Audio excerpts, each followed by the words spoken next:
Totoo bang hindi pagsamba sa mga Diyos-Diyusan ang pagluhod at paglilingkod ng mga Katoliko sa kanilang mga imahen? Totoo bang ito'y katulad lamang ng paggalang na iniuukol sa mga bayani kapag nag-aalay ng mga bulaklak sa bantayog ng mga ito? Mga kaibigan, ang kasagutan sa programa ng Iglesia ni Cristo, ang pagbubunyag.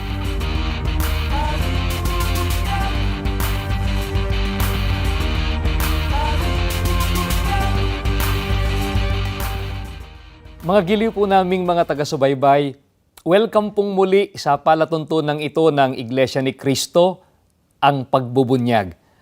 Minsan pa po ay inaanyayahan po namin kayo na samahan kami sa isa pong napakahalagang pagtalakay na tinitiyak po naming makapagdadagdag pong muli ng kaalaman sa inyo at makatutulong ng malaki sa ginagawa po ninyong pagsusuri sa mga aral ng Diyos na sinasampalatayanan sa Iglesia ni Cristo. Pilit pong pinangangatwiranan ng mga defensor Katoliko ang ginagawa nilang pagluhod at paglilingkod sa mga imahen ng kinikilala nilang mga santo at mga santa. Hindi raw po Diyos-Diyusan ang kanilang mga imahen at hindi rin daw pagsamba sa mga Diyos-Diyusan ang ginagawa nilang ito, manapa, sabi nila, ito ay pagpipitagan lamang sa mga nasa likod ng mga naturang larawan. Nila, tulad lang daw ito sa paggalang na iniuukol sa mga rebulto ng mga bayani. Mga kaibigan, ito po kaya ay katotohanan o isa lamang pong pangangatwiran na nagpapawalang kabuluhan sa tunay na Diyos? Pag-aralan po natin, bakit nga po ba lumuluhod sa mga rebulto at imahen ang mga taong Katoliko? Pakinggan po ninyo, dito po sa kanilang aklat na pinamagatang Katekismo. Ito po ay isinulat ng isang pare na nagngangalang Luis de Amezquita. Pakinggan po natin ang kanilang sinasabi. Dito po sa pahina 85, ganito ang nakasulat. Pagbangon mo sa banig, ay agad kang manikluhod sa harap ng isang krus o isang mahal na larawan. Mga kaibigan, utos po ng Iglesia Katolika sa kanilang mga kaanib na manikluhod sa harap ng krus o mahal na larawan.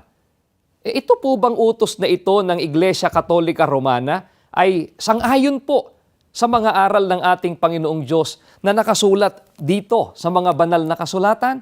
Pakinggan po ninyo. Babasahin po natin ang nakasulat dito po sa Exodo 20, mga talatang 3 hanggang sa talatang 5. Ganito po ang pahayag sa atin.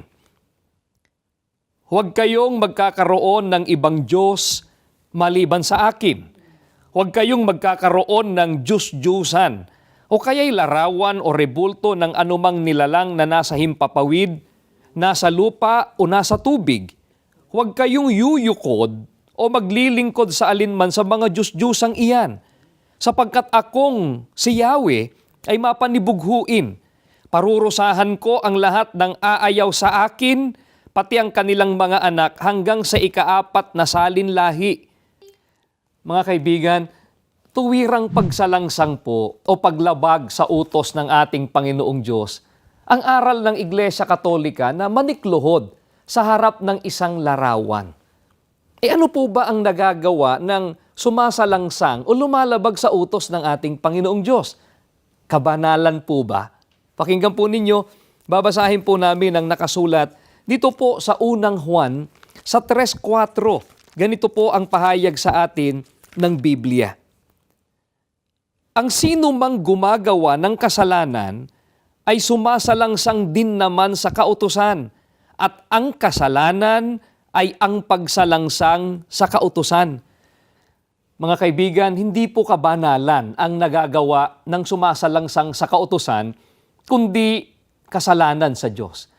Kaya hindi po ikababanal kundi ikapagkakasala sa Panginoong Diyos ang aral ng Iglesia Katolika Romana na pinaluluhod nila ang kanilang mga kaanib sa harap ng krus o larawan.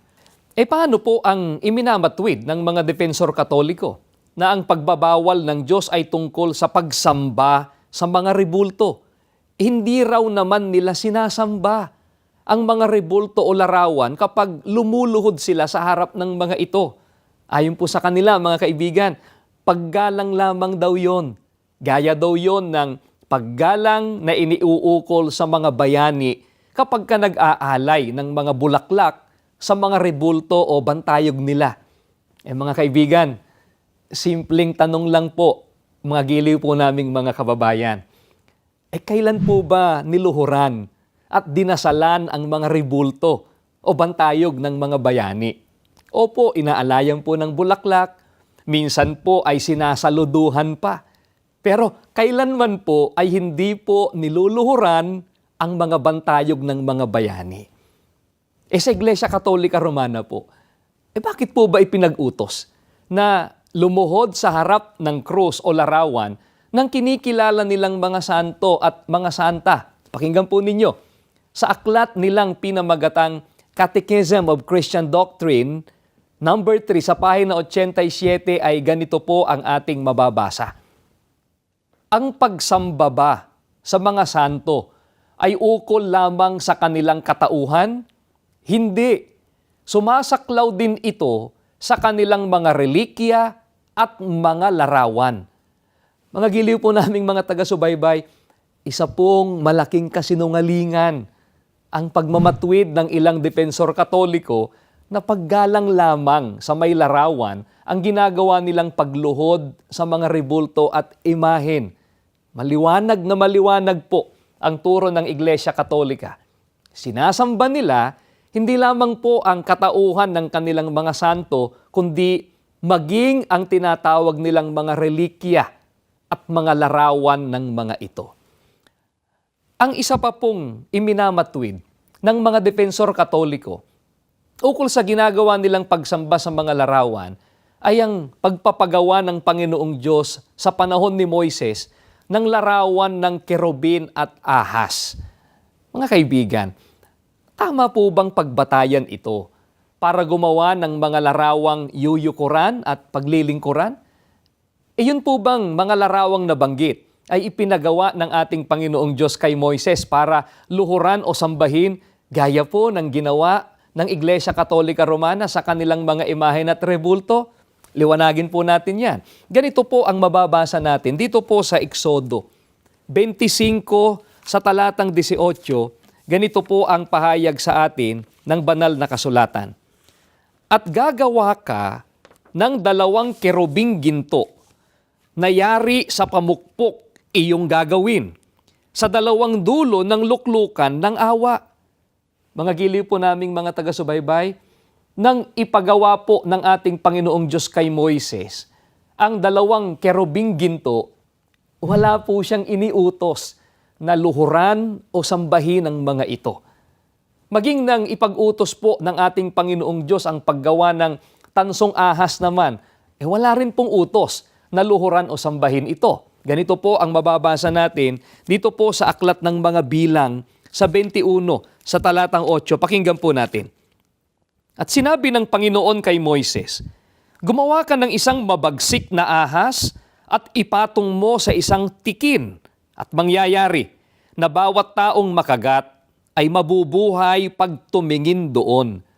Mga kaibigan, ang dahilan po kaya iniutos ng ating Panginoong Diyos kay Moises na gumawa ng ahas na tanso ay upang huwag mamatay ang sino mang Israelita na nakagat ng ahas na noon ay ipinadala ng ating Panginoong Diyos dahil sa pagsasalita ng laban sa Kanya at kay Moises. At nang ang mga Israelita ay matuksong pagsunugan ng kamangyan o sambahin ang ahas na tanso, pinagputol-putol po ito ng matwid na haring sa Ezekias. Yan po ay mababasa natin dito naman po sa 2 Hari, pakinggan po ninyo, sa 18:1. Babasahin din po namin ang mga talatang 4 hanggang sa talatang 6 pa. Nangyari nga, ng 3 taon ni Osias na anak ni Ela na hari sa Israel, na si Ezekias na anak ni Akas na hari sa Huda ay nagpasimulang maghari. Kanyang inalis ang mga mataas na dako at sinira ang mga haligi at ibinagsak ang mga asera at kanyang pinagputol-putol ang ahas na tanso na ginawa ni Moises, sapagkat hanggang sa mga araw na yaon ay pinagsusunugan ng kamangyan ng mga anak ni Israel at pinanganlang Nehustan. Siya'y tumiwala sa Panginoon na Diyos ng Israel na anupat nang mamatay siya ay walang naging gaya niya sa lahat ng hari sa Huda o sa nangauna man sa kanya. Sapagkat siya'y lumakip sa Panginoon, siya'y hindi humiwalay ng pagsunod sa kanya, kundi iningatan ng kanyang mga utos na iniutos ng Panginoon kay Moises. Mga giliw po naming mga taga-subaybay, pinagputol-putol po ng haring si Ezekias nang sambahin ng mga Israelita ang ahas na tanso. Hindi po ba isang katotohanan na ang mga Katoliko, kapag ka po nakabalita na ang umano'y naghihimalang rebulto, lumuluha daw po ng dugo, naglakad daw kaya napuno ng amorseko ang damit, gumalaw daw yung kanilang imahen o rebulto, at iba't iba pa na tinatawag nilang himala, mga kaibigan, abay, dinadagsa po nila at pinupuntahan ng mga rebultong ito. Katakot-takot na pag-aalay po ang kanilang ginagawa. Pinupunasan, punas dito, punas doon ng kanilang panyo, maging ng kanilang mga tuwalya, sa paa o sa iba't ibang bahagi pa ng rebulto, saka naman po idadampi sa kanilang katawan dahil nga po sa paniniwalang gagaling sila sa kanilang karamdaman. Mga giliw po naming mga taga-subaybay, gaano pa po kaya yung gaya ng himalang nangyari doon sa ahas na tanso na ginawa ni Moises? Na kapag ka po tiningnan ng nakagat o natuklaw ng ahas ay gagaling. Baka po lalo na silang hindi magkamayaw sa pagsamba sa mga imahen. Mga kaibigan, ayon na rin po sa mga paring Katoliko pa rin, anong uring kasalanan po ba ang idolatriya o pagsamba sa mga larawan na kung tawagin ng Biblia ay mga Diyos-Diyusan? Abangan po ninyo, ipagpapatuloy po natin ang ginagawa po nating pagtalakay. Magbabalik pa po kami. Welcome back po sa programang ito ng Iglesia ni Cristo, ang Pagbubunyag. Ang tinatalakay po natin sa pagkakataong ito ay tungkol po sa ginagawa ng Iglesia Katolika Romana na pagsamba sa mga larawan, sa mga imahen o rebulto ng kinikilala po nilang mga santo at santa.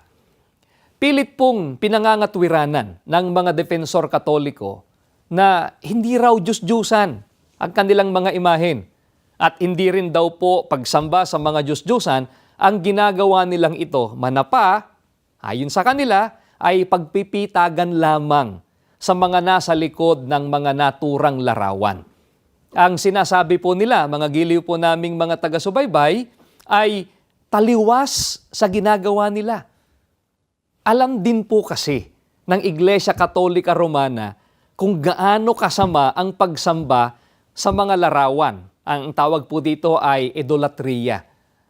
Ayon na rin po sa mga paring Katoliko, anong uring kasalanan ang idolatria o pagsamba sa mga larawan na kung tawagin nga po ng Biblia ay mga Diyos-Diyusan?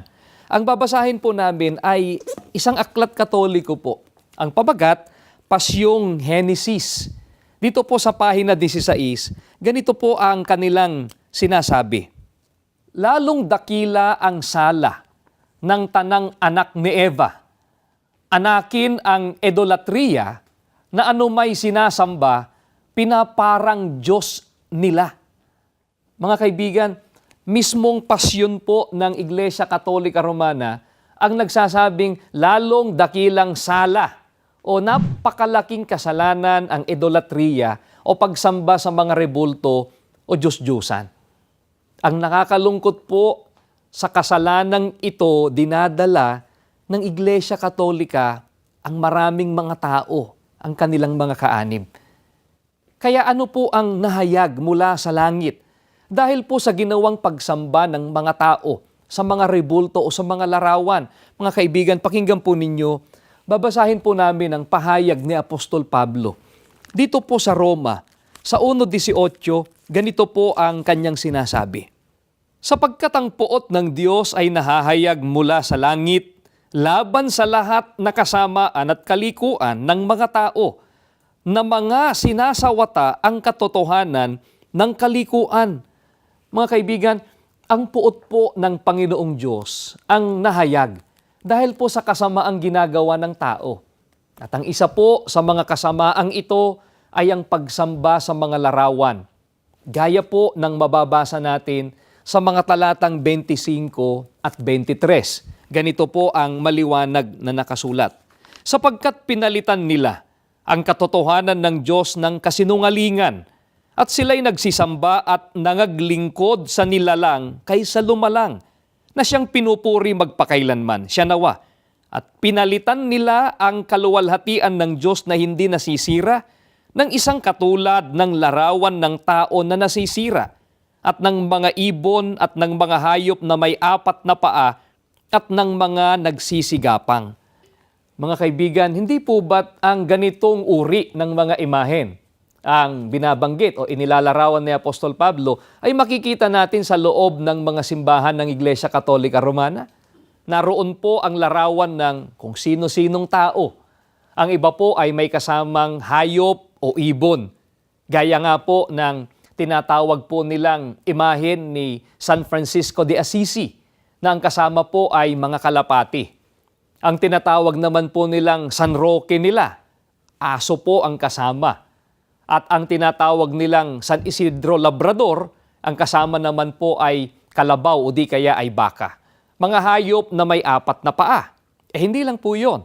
Meron pa silang tinatawag na imahen ni La Purisima Concepcion na ang kasama naman po ay ahas, isang uri ng hayop na gumagapang. Mga kaibigan, ano po ang sabi ng Biblia na ginawa nila sa mga larawang iyan?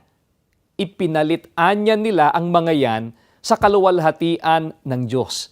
Ang pinuri po nila ay ang mga nilalang na yan sa halip na ang Diyos na lumalang. Ito po ang isa sa malalaking kasamaang nakita ng Panginoong Diyos sa mundo, kaya po siya napuot. Iminamatwid po ng mga defensor katoliko na mga pagano raw ang tinutukoy ng Biblia na sumasamba sa mga nilalang. Ito po bang binabanggit ni Apostol Pablo, mga kababayan? Sa mga talatang binasa po namin kanina ay tumutukoy sa mga paganong hindi po nakakakilala sa tunay na Diyos. Pakinggan po ninyo, ang babasahin po namin ay sa talatang 21. Ganito po ang sinasabi ni Apostol Pablo. Sapagkat kahit kilala nila ang Diyos, siya'y hindi niluwalhati nilang tulad sa Diyos, ni pinasalamatan, kundi bagkos niwalang kabuluhan sa kanilang mga pagmamatwid at ang mangmang nilang puso ay pinapagdilim. Mga kaibigan, ang mga taong binabanggit po ni Apostol Pablo na sumamba at naglingkod sa mga nilalang na gaya po ng mga ibon, mga hayop na may 4 na paa at ng mga nagsisigapang ay mga taong kilala po ang Diyos. Hindi po ito ang mga pagano. Kilala po ba ng mga pare ng ating Panginoong Diyos? Pagka binasa po natin, dito po sa kanilang aklat, Katesismo, sa pahina 21, ganito po ang ating mababasa. Tanong, may pagkaanyo at asal katawan kaya ang Panginoong Diyos na para ng pag-anyo natin? Sagot, wala rin nga ni, at ang siya ay espiritong tunay na tunay. Mga kaibigan, alam po ng mga paring Katoliko na ang Diyos ay espiritong tunay na tunay. Alam din po nilang wala pong anyo at katawang gaya ng tao ang ating Panginoong Diyos. At yan nga po talaga ang sinasabi ng Biblia patungkol sa ating Panginoong Diyos. Pagka binasa po natin ang Juan 4:24 sa unang bahagi, ay ganito po ang ating mababasa. Ang Diyos ay Espiritu. Mga kaibigan, ang Espiritu po ay walang laman at mga buto. Ayon na rin po yan sa ating Panginoong Jesucristo dito po sa Lucas 24:39. Tingnan ninyo ang aking mga kamay at ang aking mga paa. Ako rin nga. Hipuin ninyo ako at tingnan sapagkat ang isang espiritu'y walang laman at mga buto na gaya ng inyong nakikita na nasa akin. Alam po ito ng mga tagapagturong Katoliko. Kaya nga po ang sabi sa kanilang katesismo, ang Diyos ay espiritong tunay na tunay, walang anyo at katawang gaya ng tao. Ngunit, sa kabila po nito, mga giliw po naming mga taga-subaybay, ang kanilang sinamba at pinaglingkuran ay ang mga nilalang. Ang mga larawan o imahen ng tao, ng ibon, at ng mga nagsisigapang. Mga kaibigan, ayon po kay Apostol Pablo, ano po ang nagagawa ng mga taong ito na binibigyang katwiran o pinangangatwiranan ang pagsamba nila sa mga imahen, bagaman kilala nila ang Diyos? Ang sabi po ni Apostol Pablo sa talatang 21, binasa po namin kanina, kahit kilala nila ang Diyos, siya'y hindi niluwalhati nilang tulad sa Diyos, ni pinasalamatan, kundi bagkos ni walang kabuluhan sa kanilang mga pagmamatwid. Niwawalang kabuluhan po ng mga defensor Katoliko ang Panginoong Diyos sa ginagawa nilang pagmamatwid tungkol sa pagsamba nila sa mga imahen o Diyos-Diyosan. Ayon po kay Apostol Pablo, dahil dyan ay nahayag ang poot ng Diyos. Kailan po mahahayag ang poot ng ating Panginoong Diyos? Dahil po sa kasamaang ginawa ng tao, gaya po ng ginagawa ng mga sumasamba sa mga imahen o sa rebulto. Pakinggan po ninyo, babasahin po namin ang nakatala dito po sa Sefanias, sa 1:14 at sa talatang 18. Ganito po ang nakasulat. Ang dakilang kaarawan ng Panginoon ay malapit na at nagmamadaling mainam. Sa makatwid bagay ang tinig ng kaarawan ng Panginoon. Ang makapangyarihang tao ay sumisigaw roon ng kalagim-lagim. Kahit ang kanilang pilak o ang kanilang gintuman ay hindi makapagliligtas sa kanila sa kaarawan ng kapuotan ng Panginoon, kundi ang buong lupain ay masusupok sa pamamagitan ng apoy ng kanyang paninibugho, sapagkat wawakasan niya, isang kakilakilabot na wakas nilang lahat na nagsisitahan sa lupain. Mga kaibigan, lubusan pong mahahayag ang poot ng Panginoong Diyos sa araw na susupukin ng Diyos ng apoy ang daigdig na ito. At yan nga po, mga giliw po naming mga taga-subaybay, ay sa araw po ng paghuhukom. Hindi lamang po ang apoy na panlipol sa araw ng paghuhukom ang kahahantungan ng mga sumasamba sa mga Diyos-Diyusan, kundi ang dagat-dagatang apoy. Ganito po ang mababasa nating nakasulat sa Apokalipsis sa 21:8. Ganito po ang banggit sa atin ng Biblia. Ngunit sa mga duwag at sa mga hindi mananampalataya at sa mga kasuklam-suklam at sa mga mamamatay tao at sa mga mapakiapid at sa mga manggagaway at sa mga mapagsamba sa Diyos-Diyusan at sa lahat ng mga sinungaling, ang kanilang bahagi ay sa dagat-dagatang nagniningas sa apoy at asupre na siyang ikalawang kamatayan. Mga giliw po naming mga taga-subaybay, mga kababayan po namin, tapos na po ang pasya ng Panginoong Diyos para sa mga mapagsamba sa mga Diyos-Diyusan. Ang kanilaan niyang bahagi ay sa dagat-dagatang nagniningas sa apoy at asupre na siyang ikalawang kamatayan. Mga mahal po naming mga kababayan na nasa loob pa ng Iglesia Katolika Romana, meron pa pong pagkakataong magbago. Ito po ang dahilan kaya kahit alam namin na maaari pong masaktan ang inyong kalooban sa ganitong pagbubunyag ng mga maling aral ng Iglesia Katolika Romana, ayaw po naming mapahamak kayo. Nais po naming maipaunawa sa inyo ang pasya ng Panginoong Diyos para sa mga nahulog sa pagsamba sa mga imahen upang magkaroon po kayo ng pagkakataong lisanin ang maling relihiyon na magbubulid sa tao sa dagat-dagatang apoy. Mga kaibigan, naway madama po ninyo ang aming pagmamahal sa kapakanan ng inyong kaligtasan. At umasa po kayo na hindi po titigil ang palatuntunang ito sa pagbubunyag ng mga kamalian ng mga hindi tunay na relihiyon upang matupad ang nais ng Diyos para sa mga taong kanyang nilalang. ito'y mabuti at nakalulugod sa paningin ng Diyos na ating tagapagligtas, na siyang may ibig na ang lahat ng mga tao'y mga ligtas at mga kaalam ng katotohanan. Mga kaibigan, hanggang sa muli, salamat po ng marami sa ginawa po ninyong pagsubaybay at panonood.